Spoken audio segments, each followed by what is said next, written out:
자, 보겠습니다. 자, 오늘 페이지 51쪽 2014년도 쉬셨습니다. 2015학년도 6월 모의고사 질문 뭐부터 시작할까요? 16번 16번 문제요. 선생님, 질문은 아무거나 다 그런 거예요? 예, 물론이죠. 16번 그림 가는 태양전지의 반도체에서 전자와 양봉이 쌍이 생성되는 것을 나타낸 것이고 나는 작동되는 전구에 불이 켜지는 모습을 나타내고자 합니다 했는데요. 일단 태양전지라는 놈을 한번 생각해봤습니다. 태양전지는 당연히 빛에너지를 뭘로 만든다고? 전기에너지로 바꾸는 그런 놈이 될 수 있습니다. 반대 케이스도 있겠죠. 반대 케이스는 뭐예요? 전기에너지를 빛에너지로 만들겠다. 뭐 있습니까? 그냥 전등 같은 것들이죠. 뭐 LED라 해도 마찬가지일 것이겠습니다. 그죠?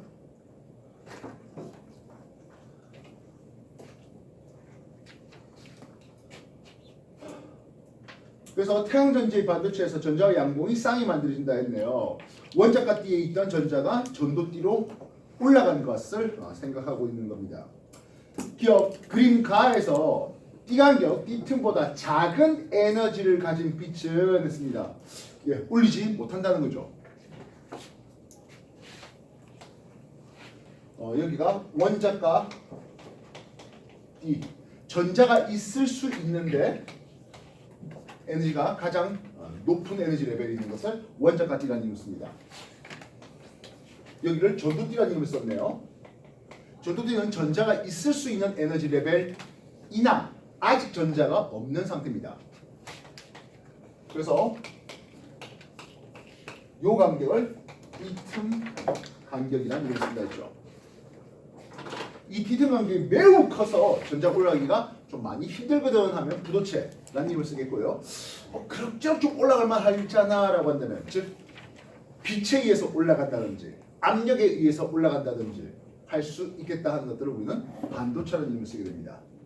그래서 반면 원자가 띠의 일부가 비어 있거나 원자가 띠와 전도띠가 서로 붙어 있는 경우 그런 것들은 전기에 대한 좋은 도체 이렇게 표현되고 있습니다. 이래서 그래서 이 전자가 특정한 빛 에너지를 받아서 전도띠로 올라갔어요. 근데 그보다 못하면 올라간다고? 못 올라가요. 이 얘기는 이 태양전지는 빛의 입자성을 설명하는 겁니까? 파동성을 설명하는 겁니까? 빛의 입자성이죠. 즉 광전 효과를 얘기하는 겁니다. 아무 빛이나 올리지 못하겠고 특정 에너지 이상의 에너지를 가진 광자가 전자에 1대1 대응해서 전자를 전도띠로 올렸거든 하는 내용의 문제입니다. 그래서 띠간격보다 작은 에너지를 가진 못 올린다는 얘기죠. 요 중간쯤 올렸다가 한 번 더 올릴래? 안 된다는 거죠. 빛의 입자성에 대한 내용이었습니다. 그러면 나에서 Pn처 판매에서 전도띠로 전이된 전자는 N형 반도체 방향을 이동합니까? 했어요. 이제 태양 전지를 준비했는데 N형 반도체와 P형 반도체가 이렇게 있습니다. 그치? 그래서 빛을 받아서 전자가 N형 반도체에서 출발해서 나가거든요. 그리고 전등 하나를 지나옵니다. 그래서 전자가 지나가는 방향이 N형에서 전구를 지나서 P형으로 들어오게 됩니다. 전자가 움직이는 방향과 전류 방향은 그와 반대가 되겠군요. 그래서 나의 Pn처 판매에서 전도띠로 이동한 전자가 N형 반도체를 통해서 바깥으로 한 바퀴 돌게 되는 겁니다. 그렇다면 나에서 전류 방향은 어느 방향입니까? 했어요. 전류 방향 이렇게 잡은 전류 방향이 스몰 a 방향이죠. 이해됐습니까? 전류 방향은 스몰 a 방향이 전류의 방향으로 잡고 있는 겁니다. 되셨나요? 됐습니까? 자, 그러면 요 놈을 LED로 바꿀게요. LED는 뭡니까? 라이트 이미팅 다이오드. 이것이 Pn 접합 다이오드인데 띠틈 간격에 해당하는 것만큼 에너지가 내려오면서 그 빛을 내는 걸 LED라는 이름을 쓰게 됩니다. N형 반도체, P형 반도체 준비하고 특정 진동수의 빛 또는 그 이상의 진동수를 가진 빛을 쪼여줬더니 LED가 지금 불반짝하는 과정을 나타내고 있습니다. 확인될까요? LED가 불반짝했습니다. 여기 X, Y. X는 P형 반도체다, N형 반도체다. 개념. 전자가 이렇게 갔다는 것은 전류는 반대로 간 거죠. 네. 불반짝했다는 것은 LED에 순방향 전압이 걸렸다는 뜻입니다. 이해했어요? 네. LED가 순방향 전압이 걸렸다. P형 반도체 쪽에 플러스 전압이 걸리고 N형 반도체 쪽에 마이너스 전압이 걸렸을 때 그때 LED가 그 다이오드가 순방향 전압이 걸리겠고 전류가 흘러갔고 빛이 나오고 있다. 이렇게 표현할 수 있습니다. 말뜻 이해됐어요? 그래서 Y 아래쪽에 있는 건 P형 반도체네요. P형 반도체는 규소 또는 저메늄 베이스에다가 어떤 원소를 더 집어넣습니까? 몇 조 원소를 더 집어넣습니까? 그렇죠? 13조 원소의 일부가 도핑된 것을 볼 수 있습니다. 13조 대표적인 놈이 누구? 동소, 알루미늄, 갈륨, 인디움 뭐 이런 것들이 있겠죠? 그러면 X 이 놈은 N형 반도체가 되겠네요. N형 반도체는 규소 또는 저메늄 베이스에다가 15조 원소가 도핑되고 있습니다. 15조 원소 누구들이 있습니까? 질소, 인 뭐 이런 것들이 있겠죠. 되겠습니까? 되셨나요? 뭐 비소, 안티몬 뭐 이런 것들이 좀 더 있는 것 같네요. 그래서 혹 LED와 그리고 태양전지가 같이 쌍을 이루는 문제 잘 나오는데요. 이 패턴을 기억해 주시면 좋겠습니다. 만약에 LED의 PM 방향을 서로 바꿔버리면 다시 말하면 역방향 전압을 걸어준다면 이 LED는 불이 나오지 않습니다. 알겠습니까? 일반적인 그냥 전등 우리가 뭐 흔히 꼬마 전구 이런 것들은 파장용에 대해서 빛이 이런 식으로 일종의 연속 스펙트럼이 나온다면 LED는 단색광이 나오게 됩니다. 정리해 주십시오.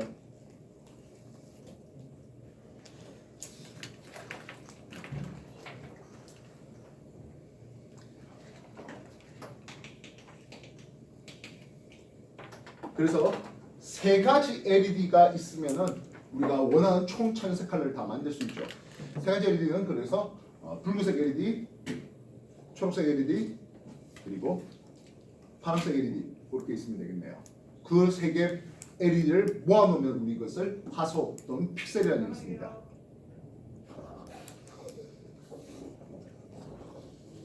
저 바깥쪽 신경 좀 쓰지 마시고 여러분들 공부에 집중하세요.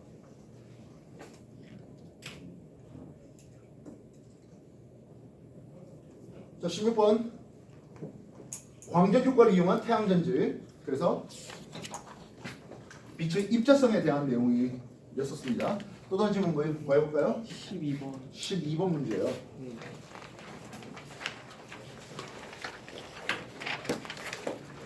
방금 했던 LED 문제네요. 12번 발광 다이오드 LED를 이용한 회로를 구성했고요. X 또는 Y는 P형 또는 N 반도체였었습니다. 스위치를 A에 연결해봤어요. 스위치를 A 연결하니까 건전지에 마이너스 플러스 이렇게 되고 있는 상황이에요. 그림 이해되겠습니까? 문제 확인되겠습니까? 예. 그래서 A에 연결하니까 빛이 나오고 있대요 합니다. 플러스 쪽에 연결된 요놈은 P형 반도체고요. 마이너스 쪽에 연결된 요놈은 N형 반도체가 되어야 하겠습니다. 확인되겠습니까? 예. 그래서 X라고 불러주는 놈은 N형 반도체가 되어야 하겠습니다. 되셨나요? 됐나? Y에는 했습니다. Y는 P형 반도체인데요. 주된 전하 운반자를 생각해 볼게요. N형 반도체의 주된 전하 운반자는 자유전자입니다. 반면 P형 반도체의 주된 전하 운반자는 양봉이죠. 또는 정봉이라 써도 괜찮겠네요. 양봉 또는 정봉은 실제로 존재하는 입자는 아니고요. 전자가 있어야 되는데 아직 있지 않은 빈 자리를 정봉 또는 양공 쓰고 있습니다. 공자는 빌공자예요. 그래서 Y에는 주로 양봉이 전류를 흐르게 한다. 예, Y가 P형 반도체였었으니까요. 이해됐습니까? 그렇다면 이제 스위치를 B에 연결했어요. B는 역방향 전압을 걸었잖아요. X는 역방향 전압을 걸면 N형 반도체에 있는 전자의 이동 방향은 Pn 접합면에서 멀어지는 방향이다. 우리가 이렇게 순방 전압을 걸어주면 어떤 일이 벌어집니까 하네요. 마이너스는 전지의 마이너스에서 전자가 이렇게 나올 거잖아요. 이 전자가 N형 반도체에 있는 자유전자를 자꾸 밀어냅니다. 어느 쪽으로? 접합면 쪽으로 밀어냅니다. 접합면 쪽으로 전자가 밀리다 보니까 빈자리가 보이네요. 이 빈자리를 뭐라 한다고? 양봉이 한다고요. 그래서 전자가 이 양봉을 밟고 한 바퀴 돌아옵니다. 마이너스에 출발했던 전자가 한 바퀴 돌아왔습니다. 뭐라 부릅니까? 전류가 통했다라고 할 수 있겠죠. 그래서 이렇게 순방향 전압이 걸릴 때는 전자와 양봉이 접합면에서 만난다. 이렇게 표현을 하게 됩니다. 그 만났을 때 이 틈 간격에 해당하는 에너지만큼 빛을 내보내게 됩니다. 그게 LED입니다. 이해됐어? 그 다음에 역방향 전압이 걸리면 어떻게 됩니까 하면 전자와 양봉이 접합면에서 서로 분리되겠죠. 이해됐어? 역방향 전압이 걸리면 전자와 양봉이 접합면에서 분리된다. 전기가 통하지 못한다. 이렇게 표현할 수 있습니다. 맞든 이해되겠어요? 그리고 주된이라는 말을 썼던 이유는 무엇입니까 하면 N형 반도체는 그래서 양봉이 아예 없다. P형 반도체는 자유전자가 아예 없다. 이런 식으로 표현할 수는 없어요. 이해됐어? 그래서 주된이라는 부사를 하나 더 붙인 이유가 됩니다. 정리해 주십시오.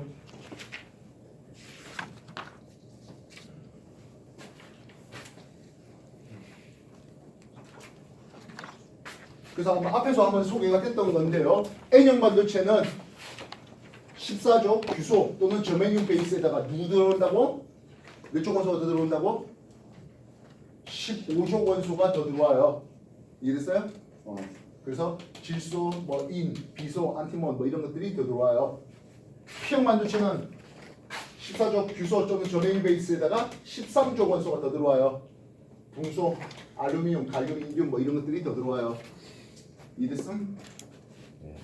그래서 주된 전하 운반자가 누군지 기억하셔야 되겠습니다. 순방향 전압이 걸릴 때는 전자와 양봉이 접하면서 만난다. 그게 다이오드가 LED였다면 이 띠튼 간격에 해당하는 빛 에너지를 방출한다. 역방향 전압이 걸릴 때는 전자와 양봉이 접하면서 서로 분리된다. 당연히 전기가 통하지 못한다. 이런 내용들 쓰겠습니다.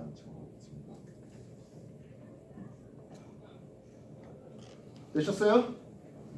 해볼만 합니까? 네. 예, 아니에요? 선생님 유튜브 타고 들어가면 저 반도체 한번 설명하는 것 있을 거예요. 검색 반도체 정도 한번 넣어서 봐보십시오. 자, 또 다른 질문 뭐 있을까요? 또 언젠가 또 한번 더 할까요? 또 뭐 해볼까요? 11번 했는데 나 틀렸다 이런 사람 있어요? 11번 이거 다 맞춰야 되겠는데 11번 잘 맞췄어요? 네. 화학에서 써먹고 물리도 써먹잖아요. 괜찮겠어요? 얼마나 재밌어요. 둘 다 공부를 안 해도 되잖아요. 화학에서 똑바로 공부해놨으면. 그래요? 다른 질문 더 없습니까?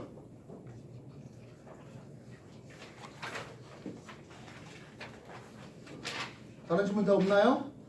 나 19번 나와서 설명해 볼래. 돌림이 한번 설명해 볼래 하시는 거예요. 오, 예. 나오십시오.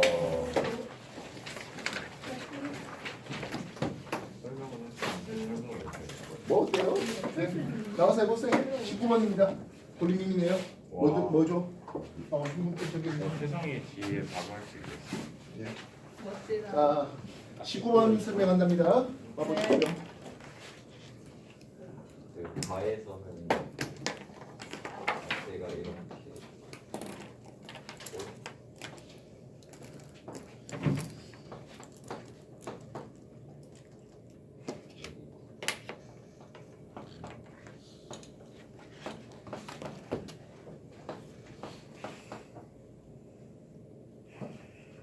하고 A가 나무판을 떠받치는 힘이 650N이라고 했는데 일단 여기서는 B를 기준으로 잡고 생각해 보면은 이거를 시계 방향으로 돌리는 힘을 생각하면 A 650N 더하기 그리고 여기 650N이 있어. 그 거리는 4여서 거기 4를 해주고 여기 1m이고 여기 사람이 서 있는데요. 얘 질량을 잠깐 M이라고 하면 얘가 밑으로 아래로 누르니까 반시계 방향으로 돌리는 거겠죠. 그래서 mg 곱하기 거리 3m 해주고 그리고 이 막대도 중력에 의해서 이렇게 아래로 당겨지니까 여기 무게중심 하면 2m가 되고 그래서 이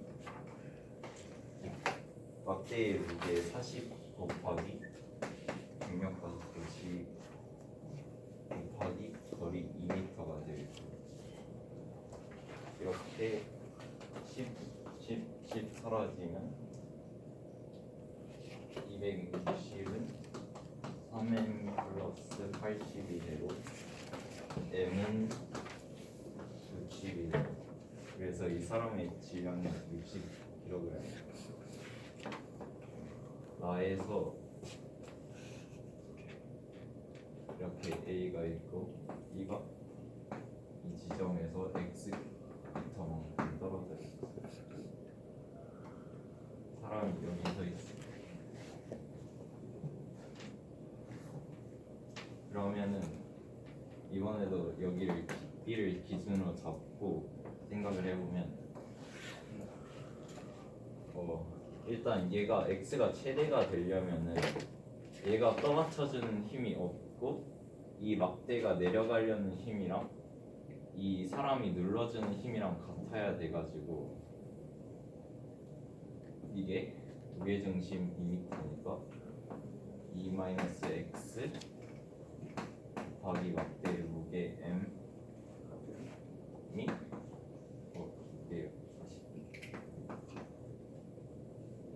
여기 1m니까 1 플러스 x 곱하기 사람의 무게 60kg가 돼가지고 x는 0.2m가 나와요.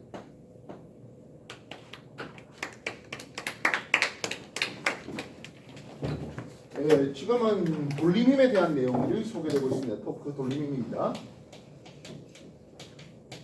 어떤 회전축이 있었다면 이 회전축에서 떨어진 거리 r만큼에 대해서 수직을 눌러주는 힘 F가 있었다면 그래서 힘 F 곱하기 거리 r 태성이는 거리부터 먼저 썼는데요. 뭐 상관없습니다. 거리부터 먼저 쓰든지 힘부터 먼저 쓰든지 그건 상관없습니다. 그렇게 돌림힘이 작용되는데 만약에 이게 회전하지 않고 가만히 있다는 의미는 무엇입니까면 또 다른 힘 F'이 또 다른 거리 R'에 대해서 그래서 F'과 R'의 요 시계 방향 반시계 방향 돌리는 그가 서로 같았을 때 회전하지 않고 있다. 이렇게 우리가 설명할 수 있습니다. 회전축에 대해서.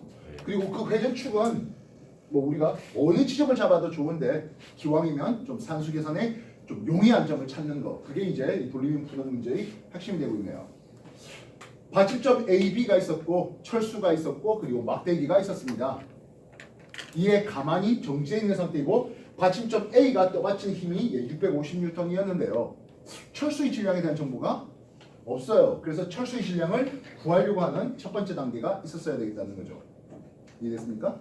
그래서 B 받침점을 기준으로 막대기가 누르는 그리고 철수가 돌리는 그 돌림힘의 합은 A 받침점 A가 떠받치는 돌림힘의 합과 서로 같다는 뜻에서 계산상 철수의 질량 60kg짜리 철수의 무게 600N짜리가 나와드렸습니다.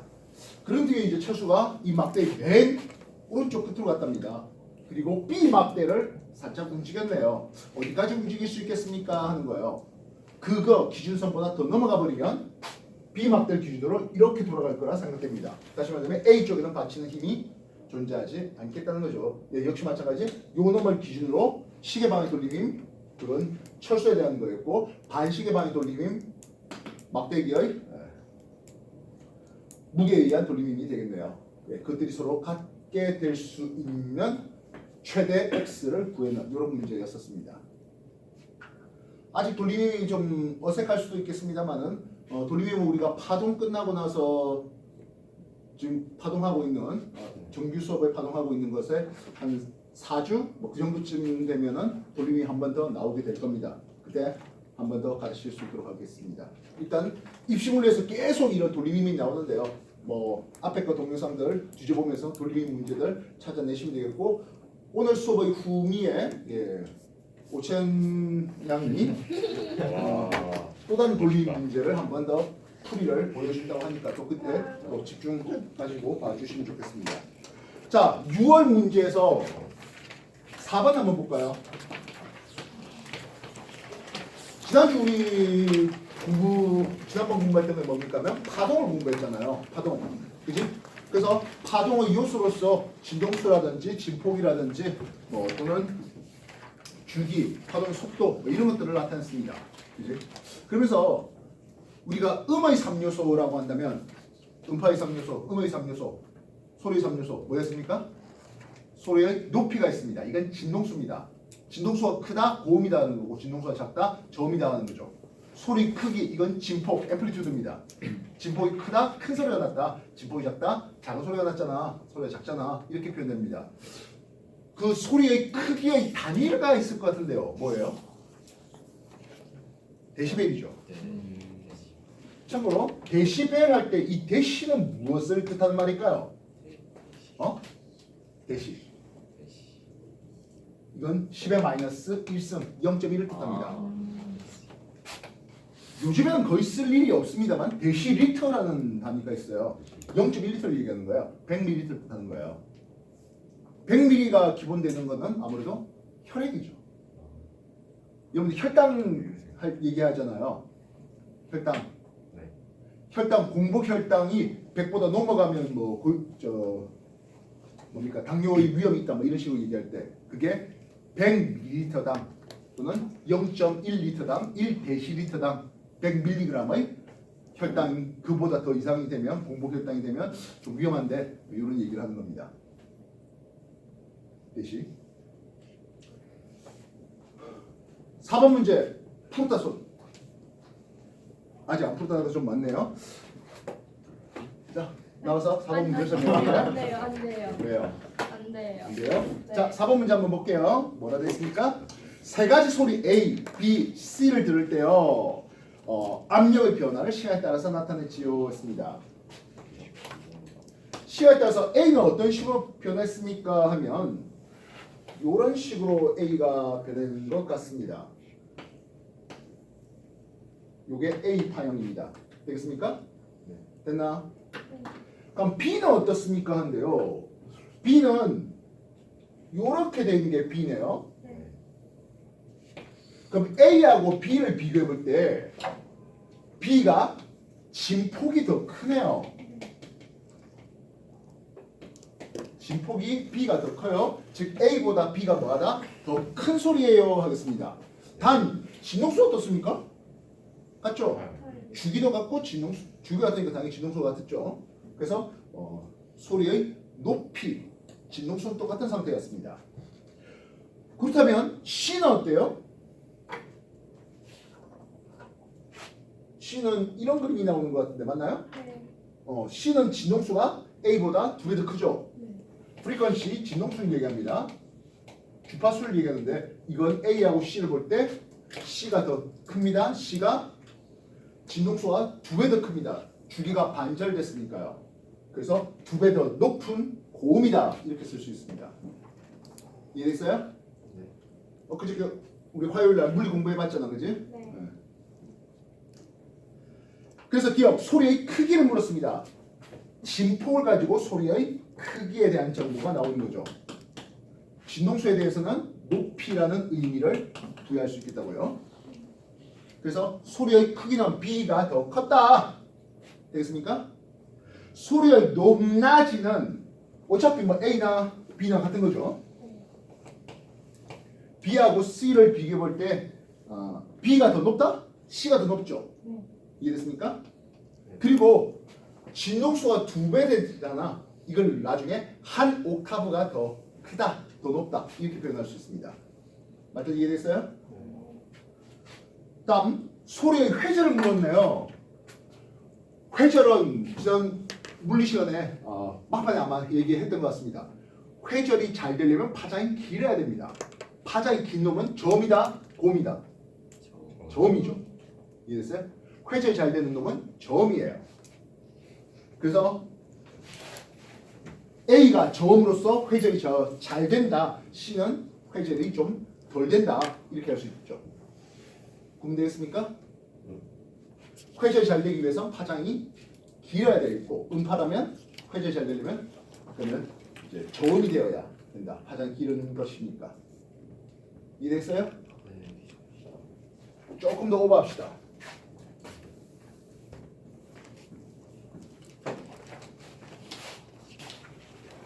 좀 싸구려틱한 스피커 말고 조금 비싼 스피커를 보면요.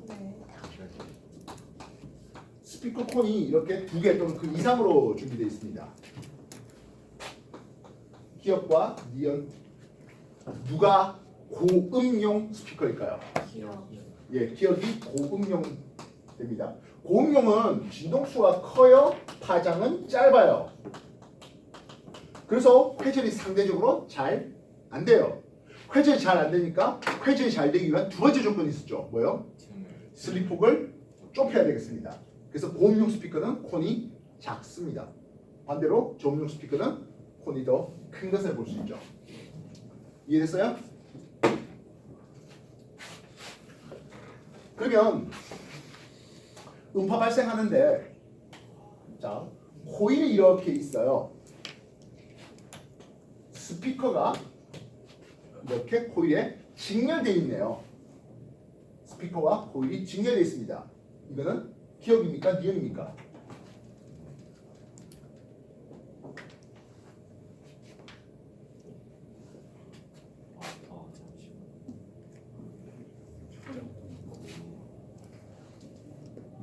니은.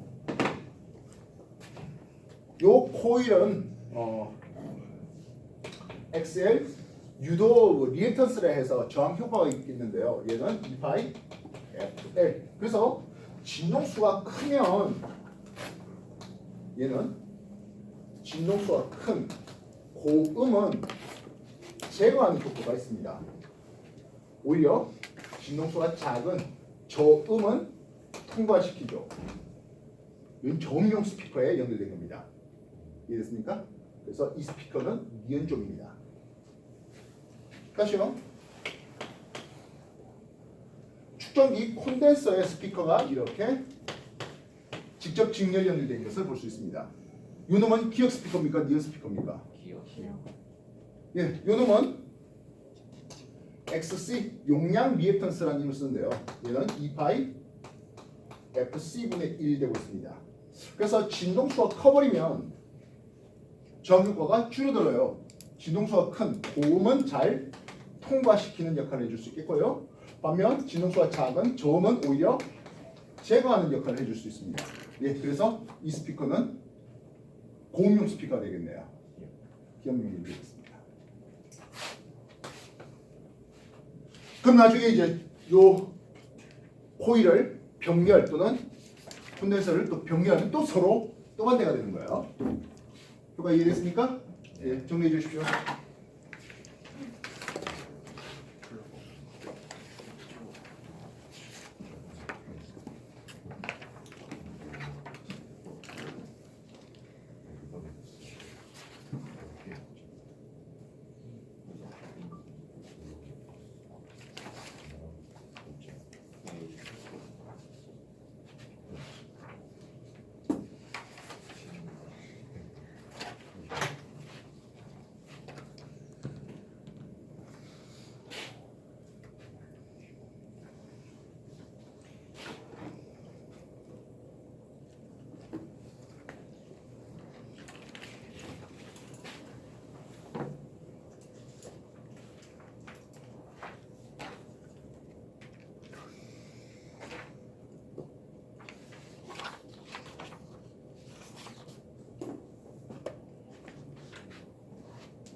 난 설명 좀 더 필요한 문제가 있는데요. 뭐 있을까?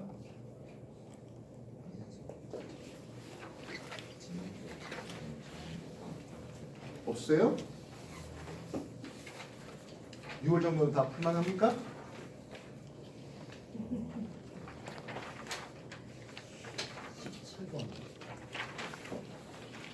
(17번) 뭐 연력학에 대한 내용들인데요.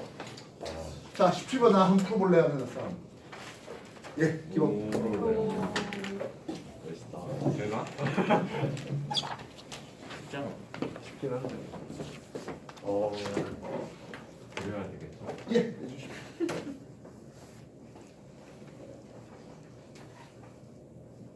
주인 잘 그린다. 아 미술 그거 받았어. 너무 세밀하게 하려고 하지 말고요. 자세히 안 그렇게 그렇게까지 그린다고? 야 너무 좋다.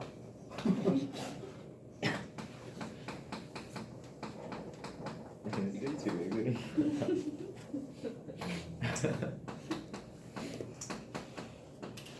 그리고 되게 열심히.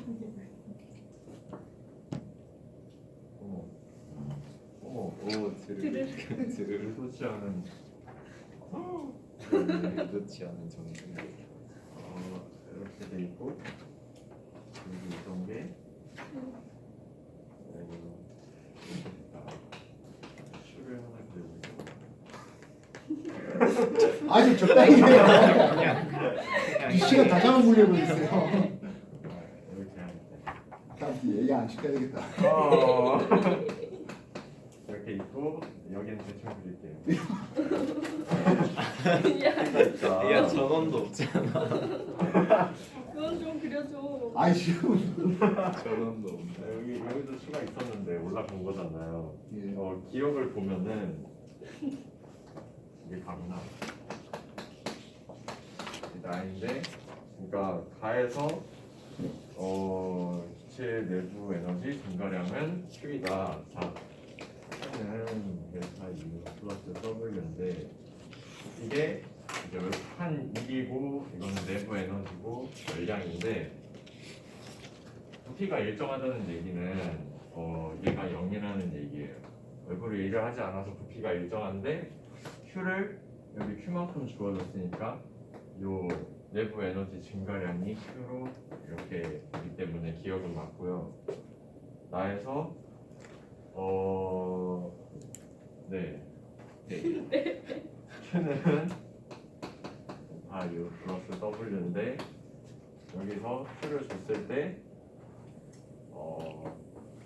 얘도 늘어났고 얘도 늘어났기 때문에 얘는 내부 에너지는 기체 분자의 평균 속력과 같이 비례하기 때문에 얘도 증가한 게 맞고요. 가열전 기체의 내부 에너지는 가열전 기체의 내부 에너지는 가가 낮다. 그 리가 있나요? 여기 이게 얘랑 이게 같다 그랬는데 가에 나의 이 Q를 공급했을 때 기체 내부 에너지가 서로 같아졌다 그랬는데 그러면은 말이 안 돼요. 왜요? 왜 말이 안 되냐고요? 얘는 Q를 주어졌을 때 얘 비율이 제가 알기로 3대2로 알고 있고 얘는 그대로 지가 다 먹었는데 얘가 같아요. 얘가 Q의 5분의 3을 먹었는데 같아졌다는 얘기는 처음에 나가 더 컸기 때문에 5분의 3을 먹고도 얘랑 같아졌다는 얘기로 저는 해석을 해서 틀렸다고 생각을 합니다. 자, 일단 17번 문제 연력학 쪽인데요. 연력학 제2법칙을 소개하겠습니다. 어떤 기체, 또 없는 유체에서 나왔습니다. 어쨌든 기체에다가 열 에너지를 가해주면 하겠습니다. 내부 에너지의 변화와 워크 1이 생기는데요. 이때 워크 1은 어떻게 표현될 수 있겠습니까? 하면 압력과 부피의 변화량으로 표현될 수가 있습니다. 그래서 X축, 부피축과 Y축, 압력축에 대해서 처음 상태에서 나중 상태로 이렇게 부피의 증가가 있다면 이만큼 기체가 외부로 일을 했거든이라고 표현될 수 있습니다. 단위를 생각해 보면 훨씬 더 쉬울 텐데요. 압력의 단위가 파스칼, 이게 뉴턴 퍼 제곱미터이거든요. 그리고 부피니까 미터 3승되죠. 뉴턴 미터 줄입니다. 다시 말하면 기체의 부피가 외부로 증가하게 되면, 부피가 증가되면 기체는 외부에 일을 했거든이라고 표현할 수 있겠다고요.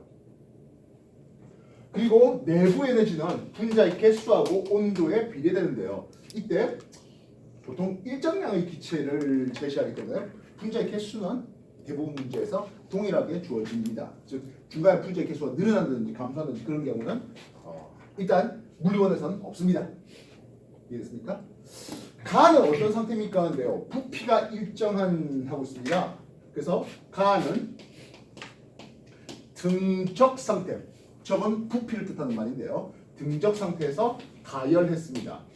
그러다 보니까 부피의 변화가 없죠. 즉 넣어준 열량 Q는 내부의 증가량과 동일하거든 하겠습니다. 반면 나는 압력이 일정화 됐잖아요. 그래서 나는 등압, 압력이 일정한 상태에서 부피가 증가되는 팽창합니다. 중학교 1학년 때 공부했던 것 중에 샤를 법칙 있죠. 샤를 법칙, 압력이 일정한데 온도가 올라가니까 부피가 증가하잖아 하는 그런 내용이겠고요. 그래서 넣어준 열량 Q는 내부의 증가량도 있고 그리고 해준 워크 일의 크기도 있게 됩니다. 단원자 이상 기체였다면 이 둘이가 3대 유달입니다. 다시 말하면 5분의 3Q만큼의 내부의 증가, 5분의 2Q만큼의 워크 일로 나가게 됩니다. 단 이 부분의 얘기는 물리원에서는 가르치진 않고요. 옛날에 물리 2에서는 가르쳤는데 그것도 사라졌어요. 과거에서는 해야 될 거야. 이해됐습니까? 네. 그래서 가에서는 넣어준 열 에너지가 전부 다 내부의 증가량으로 같거든이라고 얘기할 수 있겠고요. 나에서는 이제 온도가 올라갔어요. 이게 이쪽 라인 하면서 등 온 라인 하나를 그릴 수 있겠고 여기도 등 온 라인 하나 더 그리면서 온도가 올라간 그런 상태를 얘기하고 있습니다. 온도가 올라갔으니까 당연히 분자의 운동에너지가 증가됐죠. 아까 우리가 기체 분자 운동론에서 소개되는 건데요. 기체 분자 한 분자의 평균 운동에너지는 2분 3 KT 이렇게 쓰고 있습니다. 참고로 내년에면 이걸 여러분들이 증명하는 수업을 받았으면 좋겠습니다. 일반기 고등학교에서는 2분 3 KT를 증명 안 합니다. 과거에서는 합니다. 시험 문제 나와요. 네. 심지어 물리하고 화학에서 2번이요. 요 상수 K를 볼트만 상수라는 이름을 쓰는데요. 이건 기체 상수 R을 아보가 숫자로 나눠준, N제로 아보가 숫자로 나눠준 그 크기가 됩니다. 그래서 한 분자의 운동에너지를 이렇게 썼다면 1몰 분자 운동에너지의 총합은 2분의 3 RT 이렇게 운동에너지 총합을 낼 수 있습니다. 1몰개당. 그럼 1몰개가 아니라 M몰개의 운동에너지의 총합을 내면 이게 2분의 3 nRT가 된다고요. 되겠어? 네. 이걸 우리는 뭐라 부른다? 내부에너지라 부르고 있습니다. 그래서 내부에너지는 분자의 개수와 온도에 관심을 가지거든 이라는 내용이에요. 여기까지 이해됐습니까? 그렇다면 디귿에서 얘기한 게 뭡니까 하면 가와 나가 나중의 가열한 뒤에 나중의 내부에너지가 가나 서로 같아졌다고 합니다. 가는 Q를 먹어서 올라갔거든요. 즉 가는 처음은 이 정도였겠군요. 근데 나는 5분의 3Q 먹어서 이 위치에 올라왔습니다. 그래서 나의 처음 내부에너지가 좀 더 높았다. 이렇게 표현할 수 있겠다고요. 되겠나? 네. 나중에 내부에너지가 서로 같아졌다라는 말은 처음부터 같지는 않았습니다. 되셨나요?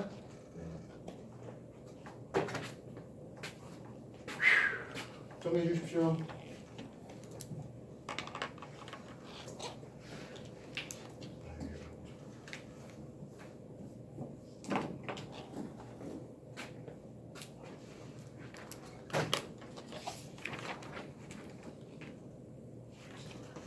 혹시 18번 부영 문제를 설명해 볼 수 있겠다 한 사람? 와 좋습니다. 해보시죠. 짜증나네. 먼저 다 해봐. 예, 다 해보십시오. 안 풀었네? 풀다 말 나대 모르는 못 풀고서 나대네. 어.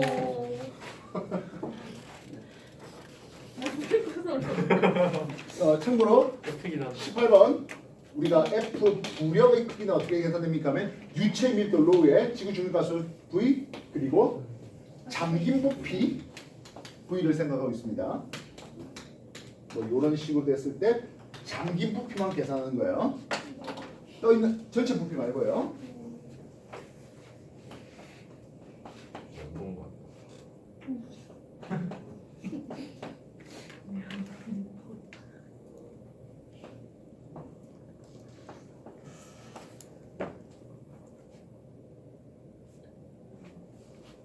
일단 이 A에 작용하는 부력이 B가 A를 끌어당기고 있는 힘과 중력을 합한 거여 A의 중력을 합한 거여서 일단 이 부력 로우 G 3로우인 액체 이게 밀도가 3로우니까 3로우하고 A가 절반만 잠겨 있다고 했으니까 2분의 1B가 되는데 이게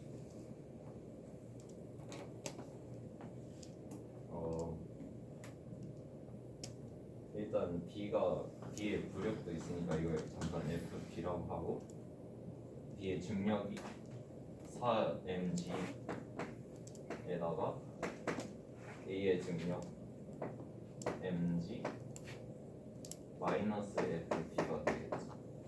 왜냐면 이게 끌어당기는데 부력 때문에 다시 올라가니까 그만큼 빼줘야 돼.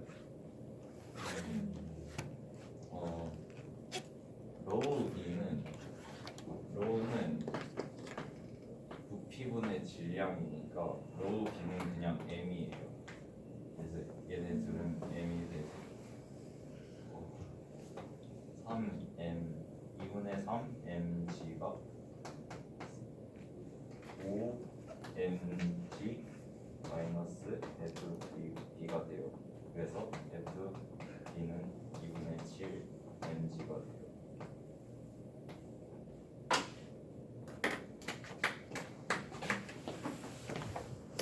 질문 자체가 바닥의 B를 떠받치는 힘의 크기를 구하라고 하는 거고요. 이게 구하라는 뜻은 아니었어요. 이게 중력이 작용하고 이 FB가 작용해서 합한 힘이 이게 부력이 떠받치는 힘이 이렇게 있는데 이게 중력을 카운트하는데 FB도 중력을 카운트하니까 이 떠받치는 힘 더하기 FB가 B의 중력 4mg가 돼서 이 F는 2분의 1mg가 돼요. 이게 답이에요. 와. 와.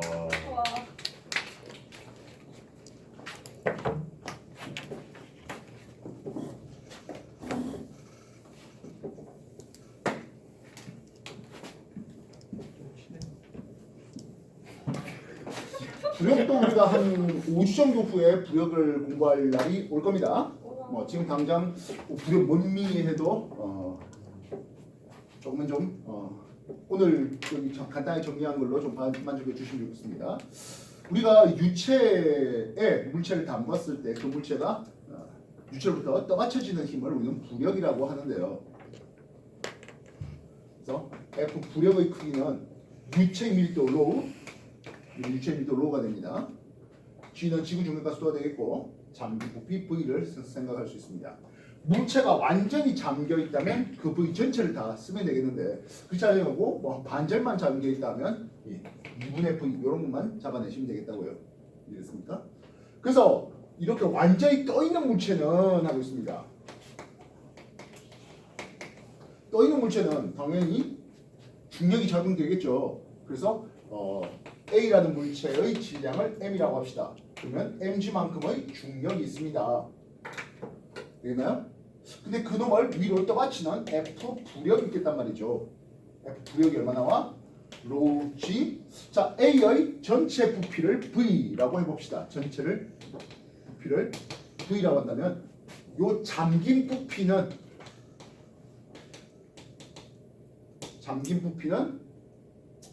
2분의 1 V요. 요 정도 씁시다. 되겠습니까? 네. 그럼 로지 2분의 V 이런 식으로 표현될 수 있겠다는 거예요. 잠긴 부피가 뭐 80% 잠긴다 하면 0.8 V 뭐 이런 식으로 써도 괜찮겠죠. 이해됐어요? 근데 이 부력과 이 중력이 어떤 관계 있습니까 하면 힘의 평형 관계 있겠죠. 이해됐어요? 자연관점 아니에요. 평형이에요. 중력과 부력이 평형 관계 있으니까 A가 떠 있는 이런 상황을 생각해 볼 수가 있겠다고요. 되겠나?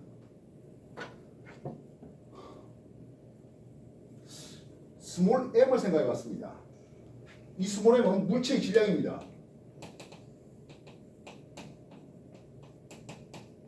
물체의 질량을 계산하면 물체의 밀도와 물체의 부피가 곱해지면 되겠죠. 괜찮아요? 네. 밀도는 게 부피